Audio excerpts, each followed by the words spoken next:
Welcome back to another episode of the JumpSeat. I am with Jim Sullivan. Jim, welcome to the show. Thanks, Chris. Great to be here. I've been wanting to film this one for a long time and get you into the studio, so thank you so much for coming in. It's my pleasure. So I think the best part is to start out, you have had a very long career in the industry. So why don't we start about getting to know you a little bit and tell us about your what brought you to Calgary and how you ended up here. Great. Well, thanks. Well, first of all, it is great to be here and great to be talking with you once again. But yeah, I started in aviation as that kid that wanted to be an airline pilot from a very early age. It was my only goal in life. Right. And I just pursued the flying career. As a young guy, right out of high school, I started flying at a local airport. Several years later, I got all my ratings done and started instructing and got into aviation completely through the civilian route. I had some interesting stops along the way. One of my first jobs, I was towing banners at the beach in Ocean City, Maryland, in the U.S. Now, what was on the banners? Everything like wedding from proposals? happy hour to wedding proposals to you name it. Right. It was quite interesting. And you're a young guy.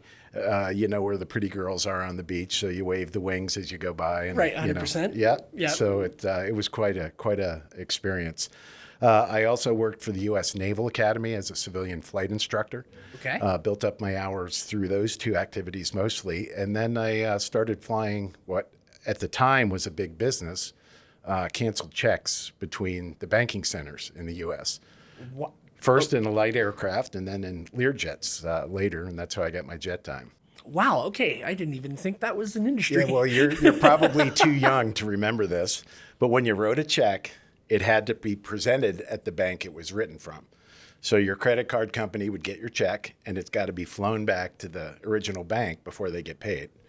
And Wow. So there was a network of aircraft, I mean, literally, I think probably well over 100 in the U.S., that was transporting paper back and forth all night long. And they were kind of paid by the banks, paid by the credit card companies? Either the Federal Reserve or the bank itself. Wow. And it was quite a large business at the time. And of course, as the paper went away, of course, that business dried up. But that led me to joining a startup airline in 1994, Frontier Airlines in Denver. Spent 21 wonderful years there as a pilot, instructor, got into the labor side. A small group of us started an independent pilots union there in the late 90s. And that kind of built into, through negotiating contracts and the research, that's where I developed a real love for the business side of it. Right. And so I ended up leaving the labor side, working as a manager in the business side, and moved my way up and ultimately became vice president of flight operations. So we have a vice president of flight operations that started out from the labor side. Exactly. That is not a usual story. Well, and having both sides. Right. It was a great experience, and it was a great tool to help me learn my way into the business because I'm not trained as a business person. I was trained as a pilot. Right. And ultimately, a bunch of things happened. My wife and I had kids later in life, and I stepped down from the management role. But once I got back to flying full time, I discovered that my love really was for the business. Really, for the business side. Yeah. And that led me to leave the company and go join a startup in California called Surf Air. Okay. And Surf Air was a very interesting model where it was a shared use model with business aircraft. And so there was a network of business aircraft flying through California, through the major business centers. And the members had an app, and they paid a fixed fee per month. And rather than typical fractionals or charters, these airplanes were moving all the time, and the members just had access to the seats on those aircraft. Right. So you could book without having to, deal with airport security or anything like that. So almost your own private jet, but not quite. But shared with the members in the service. Excellent. And FBO to FBO, small airport to small airport. In the Bay Area, the company used an airport called San Carlos, which is literally minutes from Facebook, Google, all the big tech companies right there in Silicon Valley. So it was a very interesting model. The model evolved. The company ultimately decided to go to an asset-light model and move flight operations out and into other private operators. Okay. Once that project was complete, I ended up moving on. And then where did you go? From there, I spent a summer in Colorado with my young kids driving to swim team practice every morning. Good. Loving that. And I spent a short time with a regional airline called Great Lakes out of Cheyenne, Wyoming. Great Lakes was kind of on its last legs, and we were trying to figure out what we could do with the assets and the model. But while that was going on, I was spending time with the folks at JetBlue in New York, and ultimately in early 2018, I joined JetBlue as vice president of flight operations. One of the craziest JetBlue experiences I've ever had. I really like JetBlue when I'm in the States. I flew from out of Havana on a JetBlue aircraft, which Nice. to me, flying out of Cuba on an American aircraft in any way, shape, or form was crazy. So, In fact, the only time I've been to Cuba is I operated one of those flights in the Airbus. just Couldn't even amazing. get off the airplane, but I've been to Cuba.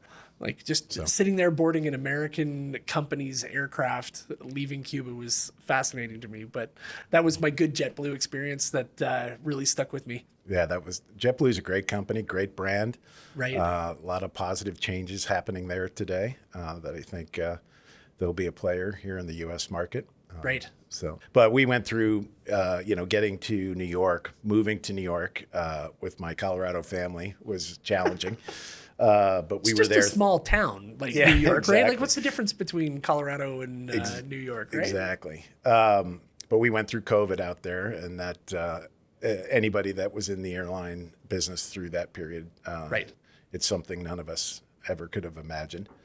But that experience led me to be recruited to join Lynx Air here in Calgary, and I joined in October of 2022 as Chief Operating Officer. Right. So, and Lynx, everybody I think knows the business model. Maybe it's a little bit newer in Canada, Right. but having the backing of Indigo Partners out of the U.S. Was very interesting to me and a great opportunity. Now, let's talk about the Lynx days and how that went. So you joined the company and as COO, and what was the status then? How was the company doing? Where were the opportunities? So I joined the company roughly 4 months after the start of flight operations. So it was very, very early, very young. Right. We spent a lot of time looking at the systems that we were using, the procedures, the tools available to the team to execute the mission every day. And we needed a lot of work, Right. frankly. Very, very rapid growth. So 6 airplanes when I arrived. 9 months later, we're at 9 and taking 8 more. Wow. So ultimately there was an order book there to get to 46 aircraft over 5 years. So aggressive growth. And we really spent a lot of time trying to put a foundation in place to support that growth, Right. which is extremely challenging. So to get to 46 aircraft, one of the things I really appreciated about Lynx's business model is I had the ability to go out and see your aircraft, see a turn or two. There seemed to be a real good sense of identity on what the offering was. Very clear mission, no thrills, no food, but the cheapest possible way to get from point A to point B.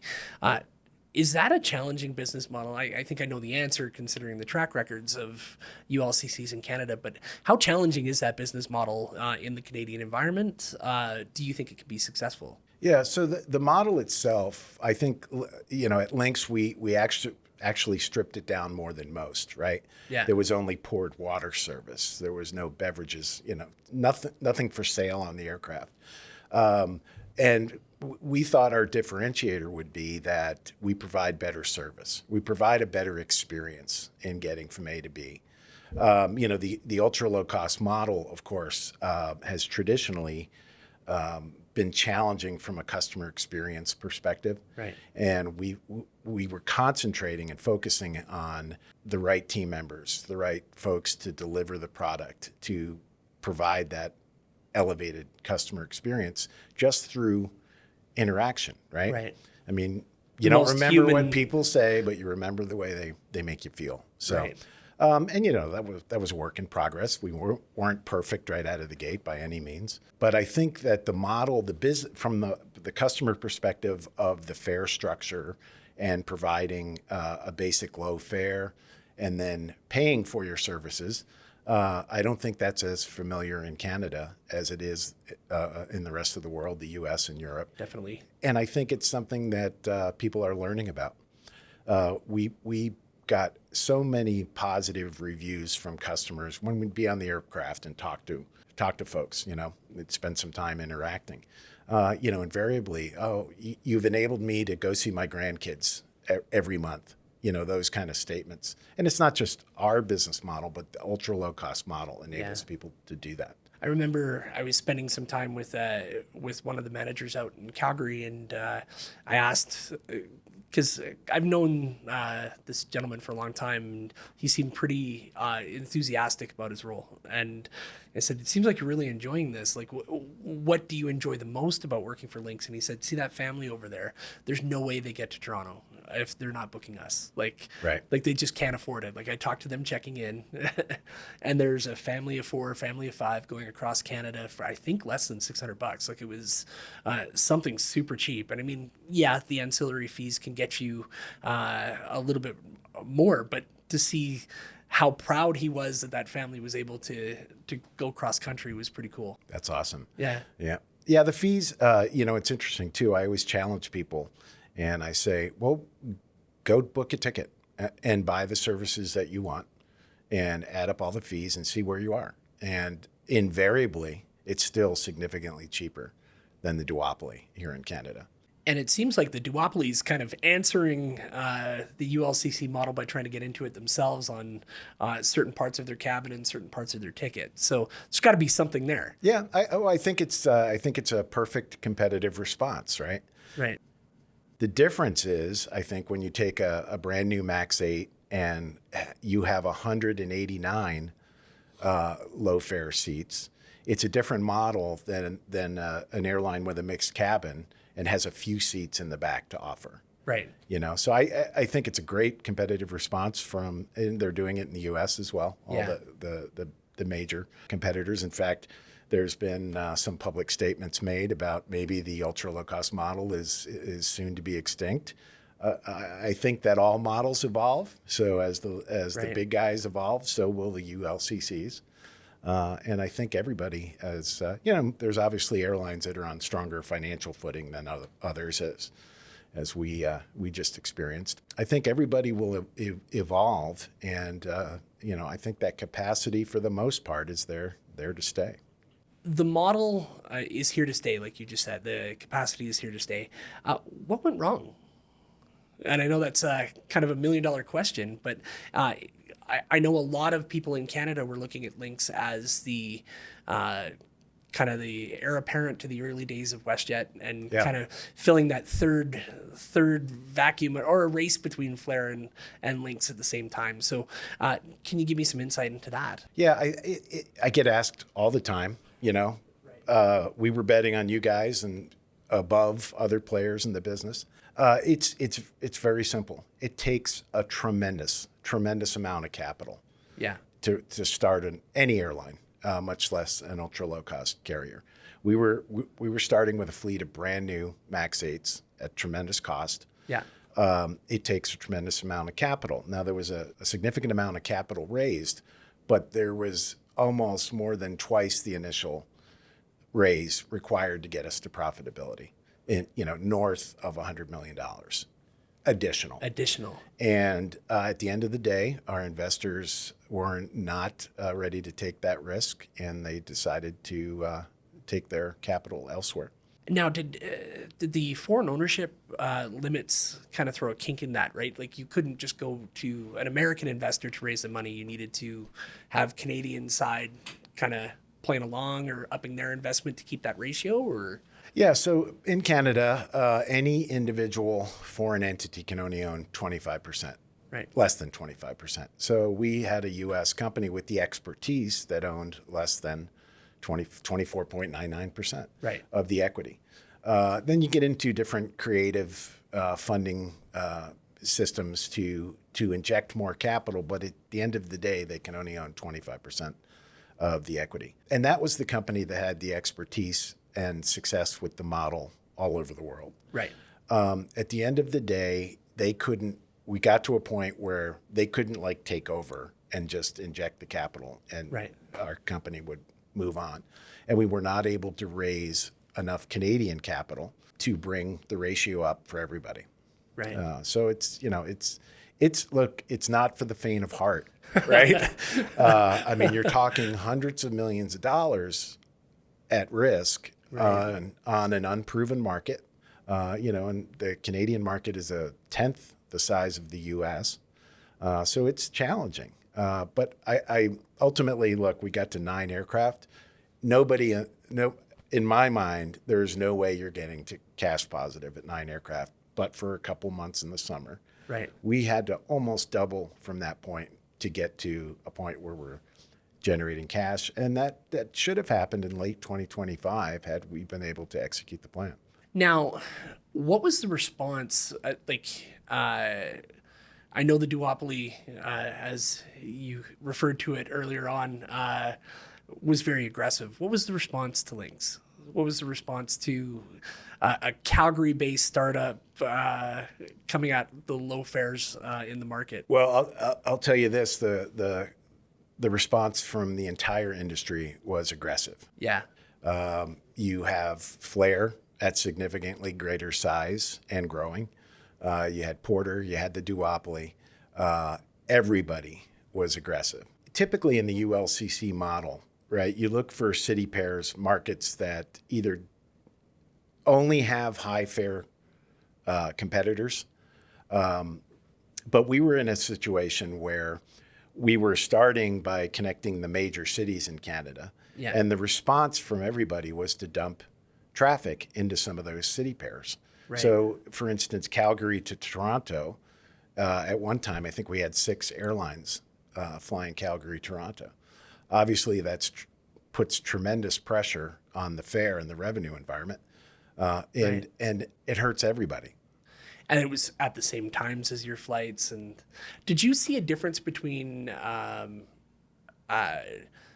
the prices on your competitors when there was a Lynx flight versus later on in the day when there wasn't? Like, absolutely, you saw that kind of we're going to drop capacity, cut the fares, and on the flights where we don't necessarily have Lynx or a ULC competition, the fares stay kind of up there. And the best example of that is, unfortunately, the day after we ceased operations. Okay. We watched the fares go almost double. Overnight. Yeah. Yeah. And not just for tomorrow's flight. Right. 6 weeks out, 7 weeks out, 8 weeks out. Interesting. So with that, now that you've been through what you've been through, what will it take for a UL's? Like, I mean, we were at the Abbotsford Airport talking with Stephen Jones, John Graddick, and David Gellin, and some of the smarter industry people, and there's no right answer there's no consensus, but in your opinion, coming from the States, seeing those models be successful in the States, is there a future for ULCC travel in Canada? So the ULCC fare structure, right? Like, for instance, if you look at a fare, a city pair where you can offer a low fare, let's say from here to Vancouver, the fare might be $39. The problem is that's only a small component of the total cost. Yeah. So in many places in the world, you can take that $39 fare, and with fees and everything, it might become $52, right? Yeah. In Canada, that fare ends up being over $100. Yeah. Right? So it's hard to stimulate a market when the fee structure gets you, the tax structure gets you. It's challenging. I don't think it's impossible, right? Because the duopoly is still going to charge a higher fare, and the total package, again, when you add it all up, it's still the ULCC can still provide a compelling fare, but that fare is not $39 all in. Yeah. Right. We used to offer. We had a little. We'd offer the Looney sale on Tuesdays, where you could literally buy the fare for $1. Yeah. Because you hope that some ancillary fees are going to come in. But that's not $1 fare, right?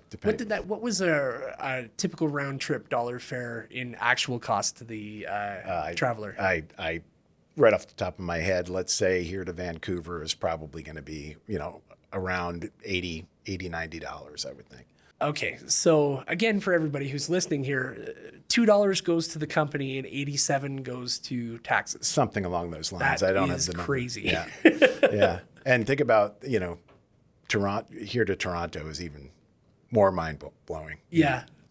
Well, it's funny. In Canada, we don't consider airlines or airports to be essential, right? Like in the same way we consider roads and train tracks and, all of, if you had to pay for every road that you ever drove on, you'd say, no, this is an unacceptable situation. Yet that's how we deal with airports in Canada. And it's, we're trying to get some attention for that, but this is not a new story in Canada. No. And to try to get people to think of airports anyway as not a profit center. Not a profit center. Yeah. Yeah. Like a conduit to business, a conduit to travel, not lining your pockets kind of thing. So it's interesting. Okay. So that's a bit of a challenge, but do you think that could be overcome by finding that sweet spot in between where the, I guess, legacy carriers and the upstarts can get that price point down to something that works where you can stimulate traffic? Or yeah, I mean, and that's the challenge in Canada is there hasn't been a pure opportunity, right? There's different airlines competing for that same 6 airline market. Right. Like, you need to go find the true markets where there's just Air Canada or just WestJet and go in as a ULCC and see what you can do. Now the second part of that problem is there's not a lot of those markets in Canada. Right. But today there's not a lot of those markets. Are there some in the future? Because the distances in Canada almost always require you to fly. Yeah. It's a vast country. And unlike the U.S., in the U.S., if you've ever flown across the U.S. at night, it's just city after city after city after city, right? The secondary market world is unlimited. Yeah, right? unlimited. Yeah. You just have to be creative. Yeah, I remember one of the big ULCCs down there had publicly stated in one of their earnings calls a couple of years ago, they still have 400 more city pairs. Wow. That they think fits the model that they haven't addressed yet. And I was like, wow, 400. I don't think we have 400 city pairs in Canada. Yeah, right. Yeah, probably not. One thing that, as a longtime industry, this is my 25th year in airlines. By no means as much experience as you, but that's plenty. One thing I've always noticed in Canada is we've had our fair share of bankruptcies and airlines exit the market, and almost always they're chaotic. Jetsco quite famously stranded a bunch of people, took aircraft, brought them back to another city. They're accepting fares late into the night, even though they knew they weren't operating. One of the things I was really impressed with Lynx was how orderly and how, respectful the shutdown was. That had to have been a conscious decision. So yeah, I want to talk about that conscious decision here for a little bit, if that's okay. Well, it gets back to part of our DNA was we're going to provide a better experience, right, even in the ultimate failure of the company. We got together as a team and we went to the investors and said, look, we don't want to shut down at midnight and have everybody stranded all over the place. How about we come up with a 3-day plan, right, and we slowly wind things down. And that was approved and funded by our investors, and that's exactly what we did. It did not go perfectly smooth. Right. Just the news of the CCAA filing. We had airplanes arriving in our Florida cities, and the ground handler refused to marshal them into the gate. Okay. And in one instance that I remember so vividly, the ground crew decided ultimately, hey, the right thing to do is we got to bring them in. So right, against their company, they brought them in. We were able to deplane that aircraft, but we were not able to fill it with folks coming back. Okay. So unfortunately, 180 Lynx customers watched us fuel up an empty airplane and back it off the gate and fly it back to Canada because the handler wouldn't Just that one more turn was a bridge too far. Yeah. Yeah. And it's unfortunate because you're not hurting Lynx at that point. You're hurting the customer. Right. And that was unfortunate. But we did get a lot of folks and all of our crew members back home before we actually ceased operations Sunday evening. You had such a vibrant group of people working for you. I've had the privilege of going through that office and seeing that feel and that vibe and that energy.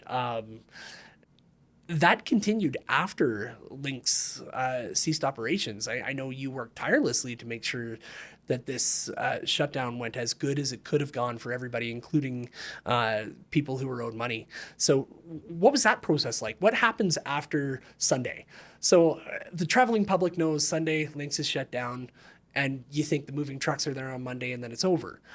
What happens next? So you made a comment that I want to address first, and that is the team members, the crew at Lynx themselves. Right. We announced on Thursday night or Thursday afternoon, and we let everybody know we'd operate for 3 days. And a lot of companies, you wouldn't be able to operate. No, people would. And without exception, every one of our crew members came to work, did their job, took care of the customers as best they can. Most of the office staff was let go the next day on Friday. And on Friday afternoon, we got everybody together for a photo. And I'm going to take that photo every job I have for the rest of my career. Everybody's smiling. I remember that photo. It's awesome. Yeah. It was awesome. It was a great experience that way. The goodbyes are hard. Business is about relationships, and saying goodbye to well over 500 people was difficult, but it truly will stay with me. That part was absolutely amazing, and I thank the team for that. The process is, and of course, just a few of us stayed on till the end of the process. My part of the process just ended June 30th. Oh, wow. When we finally handed the affairs of the company to the monitor in the process. So it's been a learning experience. It's interesting to have gone through it and have the experience, although I don't ever want to leverage that experience again. Yeah, it's not not a muscle you want to flex often. But, it's a very boring and monotonous process. You slowly wind down. We ended up getting some value back for our investors through asset sales and whatnot. And then slowly but surely just, the claims from the trade vendors and the employees and all those things. You got to go through every one of those items. And it just takes time. And it's monotonous and it's not positive, right? Typically, business is challenging. The airline business is always challenging, but you're solving a problem that ultimately results in airplanes moving. Right. In the CCAA process for an airline is extremely difficult, and it's not very exciting. But it's just something we got through slowly but surely. And you're right. It's not something you want to do often in your career, but it's something to at least put in your hat. And it's funny, some of the folks you deal with in that process, that's what they do, right? They wind up companies. Wow. And I was like, wow. That must be a depressing. Yeah. Like, I'm the Grim kind, Reaper. right? Yeah. Okay, so June 30th, that's all wound up. Now what? So the moving. What's old is new again. Yeah, exactly. So the moving truck left our home day before yesterday. We settle on our house, the sale of our house here Wednesday. Actually, I'm sorry, tomorrow. And then we're moving back to the U.S. So we're moving to the Denver area. Back, my wife, born and raised there. Both Right. my kids born there. I lived there most of my adult life.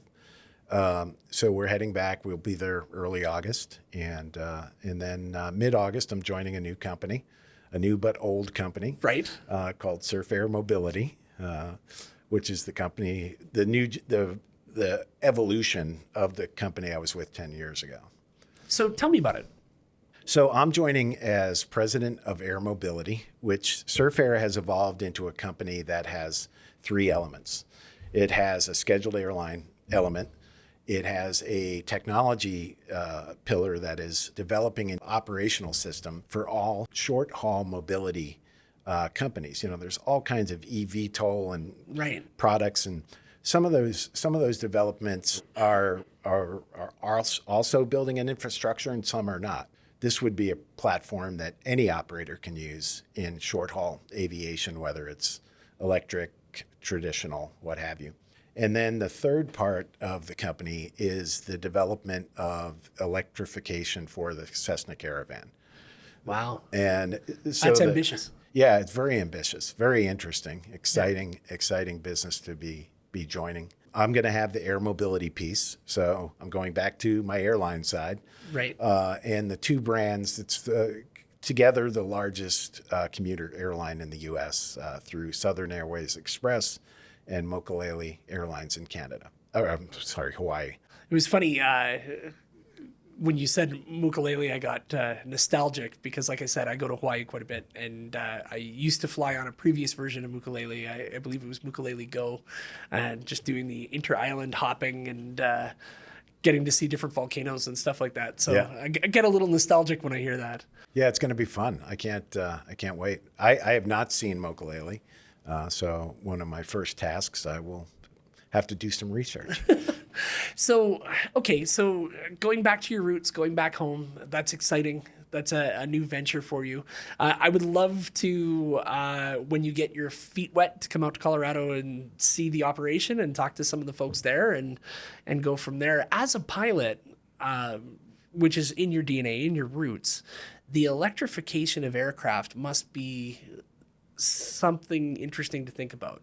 It really is. Because a dead battery is problematic, I would say. Yeah, and I know that there's definite capabilities in battery technology that still have to happen. You know, when you talk about energy density between a battery and jet fuel, there's some hurdles there still. Right. You know, it's one thing to provide or operate a proof of concept aircraft on a short distance, but ultimately, the battery technology has to keep up to allow you to fly the same mission that a Caravan would with jet fuel. The other thing that I often think about when we talk about alternative fuels for airlines, electric, hydrogen, is how airports are really built around jet fuel as an infrastructure, right? Like, Yep. You stick the hose in the ground, it doesn't just pump out hydrogen, right? Right. Like, so how do you get airport partners involved in kind of discovering what the future is going to look like? Like your FBOs, your commuter airports, how do you get them there? Well, I think the overarching benefit is that sustainability is on everybody's mind. Yeah. Right. So when you provide, you're going to have to develop a relationship with that provider that says, here's what we want to do, and here's how you will benefit from our relationship, right? Whether it's hydrogen or electrical charging or what have you. I mean, when the first electric car came on the road, right, the only place to charge it was your garage. Yeah. Right? If you ran out of juice at the grocery store, what did you do? And now, you know, the infrastructure to support electric vehicles is Much more robust. yeah. So it's an evolution, right? I mean, and when the first product comes to market and comes with a mission, you'll see the providers, you know, reacting and building that infrastructure to support the business. Right. When it hits that critical mass, then Yeah. it'll just tip. Yeah, I think so. Excellent. Well, okay. So going back home to Colorado, a question I ask everybody on the pod, because I'm a travel nut. I love to travel. Where should I go next? Where should I be spending my travel dollars? Warm weather or Hey, I love Hawaii and I love Iceland, so we could go in either direction there. So, I mean, if you're asking me, I've spent the most of my life living in or near the mountains. Right. So I'm an island soul, whether it's the Florida Keys or the Caribbean or Bermuda. Right. That's where if I'm spending my travel dollars, that's where I want to Okay. go. So Bermuda. I love Bermuda. Okay. That's the next place I need to go. Yeah. Perfect. Well, I really appreciate you fitting this interview in before you leave our country. I have to say, getting to know you has been a big pleasure of mine. And, I wish that you were here for the next 6 years building the next ULCC juggernaut, but I know we're going to be in touch, and I know we're going to stay close. So, Jim, thank you so much for coming on the pod today. Chris, it's been great, and I look forward to your visit in the U.S. Awesome. Thank you. And that's today's Jump Seat. Thank you so much for spending time with us, and look for more great episodes in the future.